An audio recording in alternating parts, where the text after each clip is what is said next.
Saudara calon gubernur Jakarta nomor urut 1 Ridwan Kamil mengaku akan bertemu dengan Presiden ke-7 Republik Indonesia Joko Widodo. Ridwan Kamil mengatakan pertemuan tersebut merupakan bentuk dukungan Jokowi secara konkret pada pasangan Ridwan Kamil Suswono. Ditemui usai mendatangi kediaman Habib Lutfi Yahya di kawasan Pulau Gadung, Jakarta Timur, Ridwan Kamil mengatakan Jokowi juga mengarahkan para pendukungnya untuk berikan dukungan pada pasangan RK Suswono di Pilgub Jakarta 2024. Jokowi sudah mendukung, jadi pastilah dan sesuai hak beliau sebagai warga negara, dukungannya konkret, tidak hanya percakapan, tapi juga mungkin mengarahkan mereka-mereka yang mencintai Pak Jokowi untuk mengikuti arahan beliau, mendukung kepada pasangan Ridho, kira-kira begitu arahnya. Oke. Beliau kan ikut kampanye akbar, Pak. Ya semua juga diundang, tapi kan kita paham kadang-kadang ada kesibukan masing-masing. Semua juga diundang. Calon Gubernur nomor urut 3 Pramono Anung berjanji menuntaskan persoalan warga Jakarta seperti pendataan terkait penerimaan kartu Jakarta Pintar dan atasi persoalan banjir lokal dengan sumur resapan bila terpilih sebagai Gubernur Jakarta. Janji itu disampaikan Pramono saat belusukan di Cipete Selatan, Jakarta Selatan. Pram menegaskan dirinya akan fokus menyelesaikan persoalan pendataan warga penerima KJP dan atasi banjir lokal dengan sumur resapan. Secara ekologis itu pasti lebih bagus gitu. Daerah-daerah yang seperti ini problem utamanya selalu satu banjir, karena banyak selokan yang tidak termanage dengan baik. Yang kedua adalah hak-hak dasar warga yang tidak terpenuhi, diantaranya kartu Jakarta Pintar, kartu Jakarta Sehat, lansia dan sebagainya. Sehingga itulah yang akan saya selesaikan kalau saya jadi gubernur. Debat pamungkas calon gubernur dan calon wakil gubernur Pilkada Jakarta berlangsung sengit kala membahas soal permasalahan hunian di Jakarta. Cagup Jakarta nomor urut 1 Ridwan Kamil menyinggung penolakan PDI Perjuangan atas ide mantan gubernur Jakarta Anies Baswedan soal bangunan rumah 4 lantai. Menjawab pertanyaan RK, Cagup Jakarta nomor urut 3 Pramono Anung menyatakan perbedaan itu hal biasa, namun hal baik akan dilanjutkan. Sementara untuk hunian akan memanfaatkan lahan milik Pemprov Jakarta dan BUMD. Maka kami akan menggunakan lahan-lahan yang dimiliki oleh pemerintah Jakarta dan juga BUMD untuk menjadi tempat hunian bagi warga Jakarta. Kami akan mengembangkan kantor-kantor kecamatan, kantor kelurahan, kantor desa, sekolah-sekolah yang ada untuk dibuat hunian ke atas, menjadi make use. Tadi pertanyaan yang kedua dengan Mas Anies, memang nggak apa-apa ada perbedaan. Tetapi saya kemarin sudah berdiskusi secara langsung dengan Mas Anies. Gagasan ide Mas Anies akan saya lanjutkan, walaupun fraksi saya berbeda untuk itu. Bagi saya nggak apa-apa. Inilah yang akan kita bangun untuk Jakarta. Apa yang baik kami lanjutkan, baik dari Mas. Menilai rencana Pramono belum cukup, RK kemudian membantah dan menyinggung mantan Gubernur Jakarta Basuki Cahayapurnama atau Ahok sebagai gubernur paling banyak melakukan penggusuran. Baik, harap tenang. Menurut saya argumentasinya Mas. Udah dihitung nggak akan cukup Mas. Semua lahan pemerintah, lahan BUMD udah dihitung itu akan cukup. Harus kombinasi antara seperti yang tadi disampaikan, dengan lahan di atas pasar, TOD dan lain-lain, dengan densifikasi, rumah existing dibolehkan, di Tebet di mana yang hanya 2 lantai, di Tanah Abang yang hanya 2 lantai bisa 4, 5 dan seterusnya. Sehingga orang yang tinggal bisa lebih banyak. Karyawan yang kerja di Sudirman Tamrin bisa ngekos di rumah lantai 3-4-nya, pemiliknya di lantai 1-2. Itulah yang disebut densifikasi. Supaya tidak terjadi lagi penggusuran-penggusuran. Gubernur yang paling banyak menggusur datang dari partainya Mas Pram. Pak Ahok itu menggusur 113 kasus penggusuran, CNN April 2016, dan menurut JJ Rizal, gubernur paling brutal penggusurannya adalah Pak Ahok dari partainya Mas Pram dan Bang Dul. Terima kasih. Baik. Kini, Cagup-Cagup Jakarta hanya memiliki waktu hingga 23 November untuk mengkampanyekan ide-ide yang ditawarkan dalam menuntaskan permasalahan di Jakarta. Tim Liputan, Kompas TV. Berkumpul dan juga melakukan sesi Lalu seberapa besar efek debat pamungkas Cagup-Cawagup Jakarta dalam pertarungan elektabilitas Pilgub Jakarta? Kita akan ulas bersama dengan juru bicara paslon RK Suswono sekaligus Ketua DPD Golkar Jakarta, Ahmed Zaki Iskandar. Ada juga tim pemenangan Pramono Rano Laude Bashir, serta peneliti utama politik Badan Riset dan Inovasi Nasional Siti Zuhro. Selamat petang Bang Zaki, Bang Laude, Prof. Wiwi. Ya, selamat petang. Selamat petang. Assalamualaikum warahmatullahi wabarakatuh. Waalaikumsalam warahmatullahi wabarakatuh. Saya yang pertama ingin ke Bang Laude nih, karena tadi disinggung soal hunian, kemudian juga RK menyinggung soal Ahok yang penggusurannya brutal. Bagaimana tanggapan dari tim Pramono Rano, Bang Laude? Ya, terima kasih teman-teman warga Jakarta semua.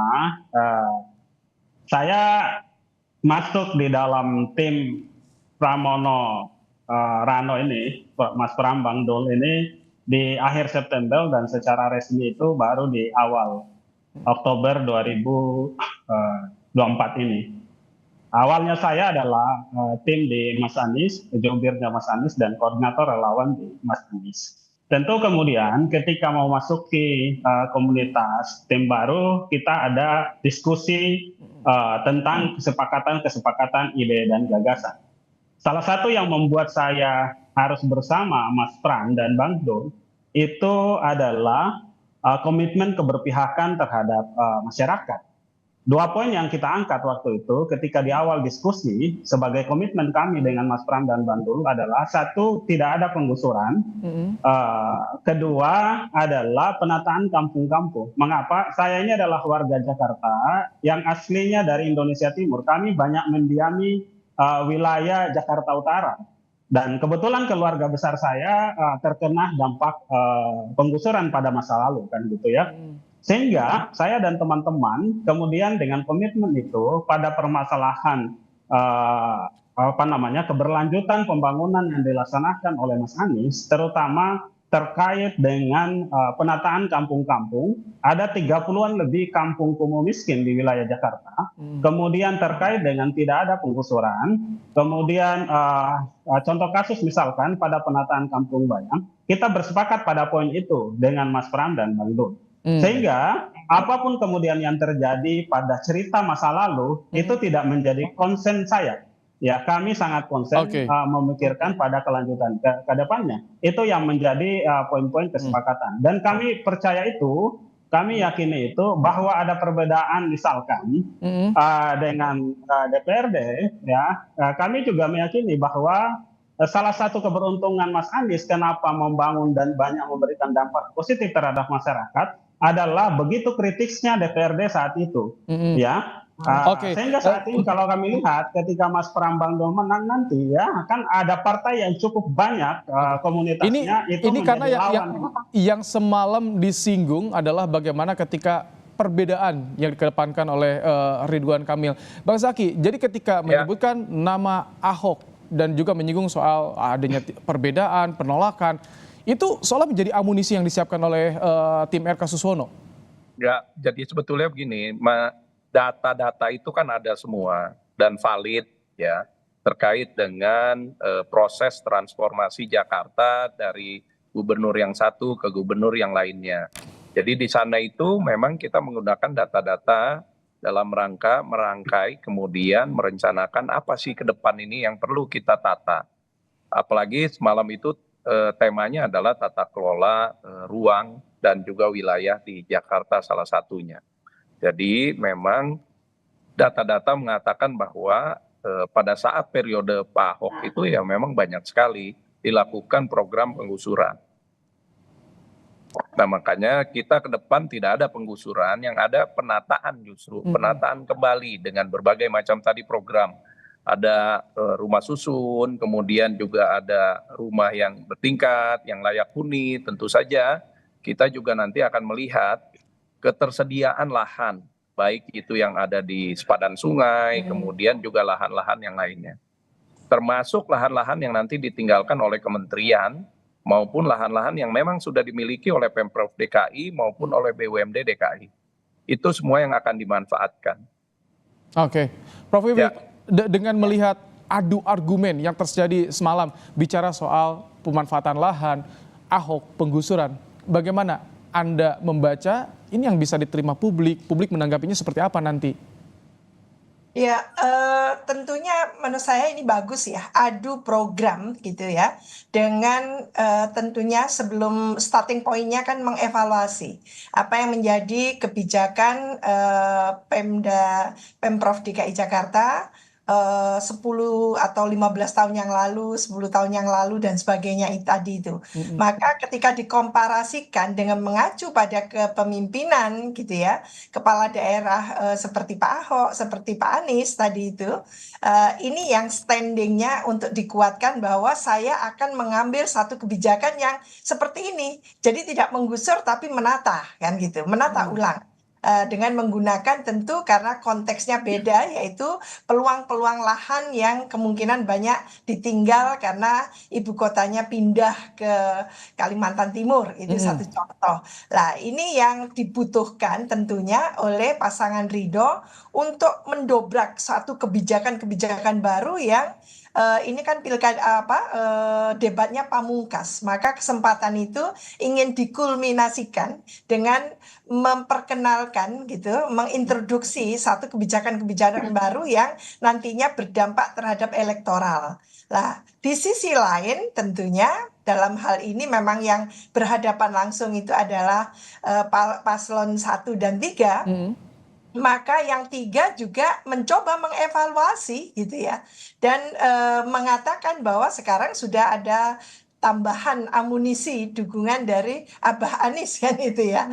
Nah, ini yang dukungan tambahan tadi itu memperkuat tentunya gitu bahwa tingkat lanjutkan apa yang sudah dilakukan di program-program pemerintahan Pak Anies Baswedan waktu itu akan dilanjutkan itu. Jadi ini sebetulnya betul-betul ingin bertanding siapa kebijakan yang ternyata disukai oleh masyarakat. Jadi apakah menata gitu yang ada tidak menggusur tapi menata dengan plus-plusnya program barunya gitu ya.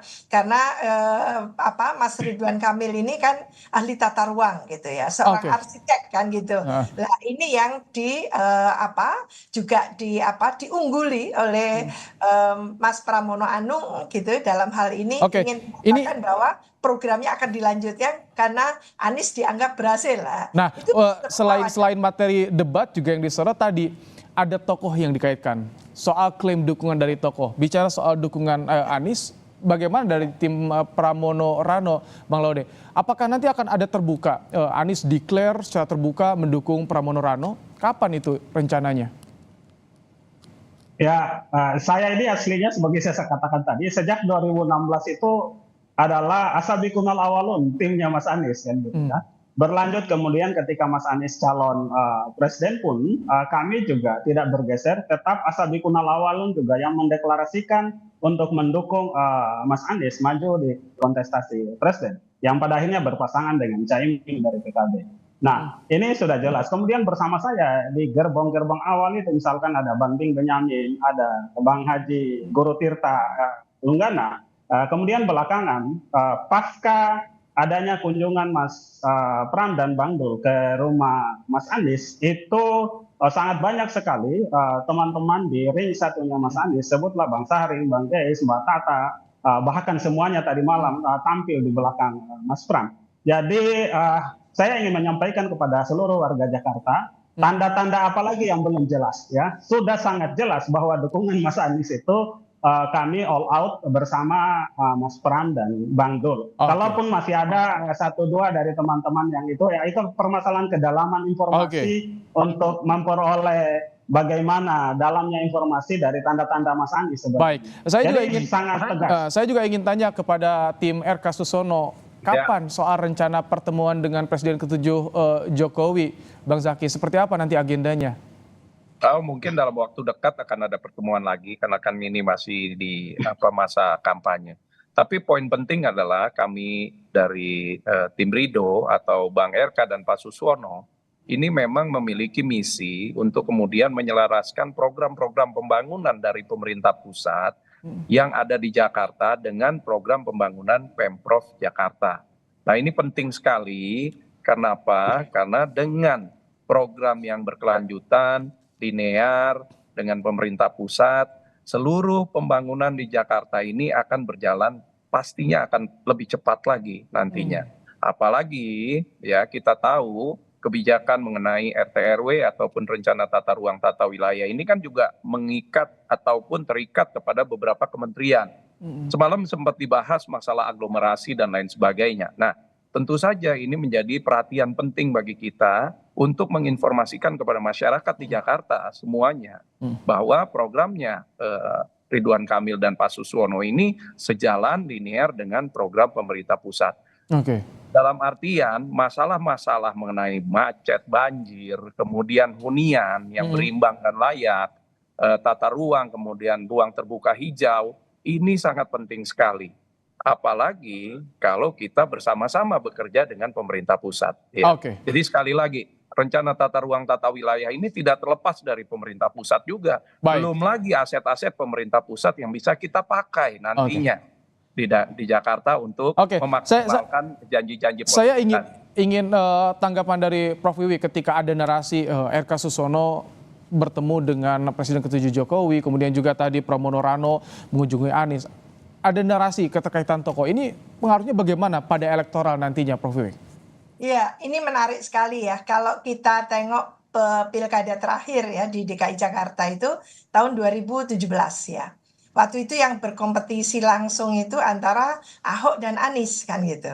Dan ini basis masanya sama-sama besar sebetulnya. Tapi karena ada isu yang menggelegar maka ternyata Pak Ahok kalah kan gitu. Nah sekarang mau diulang lagi isu menggelegarnya nggak ada.